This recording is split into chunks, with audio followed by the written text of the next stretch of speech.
Qo'y yilida tug'ilganlar. Sharq taqvimida qo'y muchalini echki muchala deb ham atashadi. Plus tomonlari: empatik, ya'ni hamdard va mehribon, agressiyani yoqtirmaydi, mojaroni emas, murosani tanlaydi. Kreativ dunyosi boy, rassomlik, she'r yozish va hunarmandchilikka qiziqadi. Minus tomonlari: juda ta'sirchan, tez ranjiydi, tez ko'ngli qoladi. Tortinchoq va ko'p ikkilanadi, pessimizmga moyil bo'lib, ko'p xavotirga tushadi. Ayrim paytlarda komfort zonadan chiqishi biroz qiyin. Sevgida sadoqatli, juft tanlashda emotsiyaga tayanadi.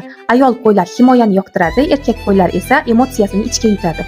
Mos juftlar: ilon ot, maymun tovuq, it to'ng'izdir. Mos kasblar: ijodiy soha, bolalar shifokori yoki tarbiyachisi, beauty expert, go'zallikning har qanday sohasi, estetika, plastik jarroh yoki kosmetolog. Qo'y Sharq va G'arb mifologiyasida baraka va mehr ramzidir. Shu sababdan ham ushbu muchal ostida chaqaloq dunyoga kelsa, u o'sha xonadonga to'kinlik va totuvlik olib keladi deb qaraladi. Har doimgidek to'liq ma'lumotlar va manbalarni video ostida yozib qoldiraman va ushbu videoni qo'y muchal sohiblariga jo'natib qo'yamiz. Va obuna bo'lishni unutmang. Keyingi videoim qaysi muchal sohiblari haqida bo'lsin, izohlarda yozib qoldiring.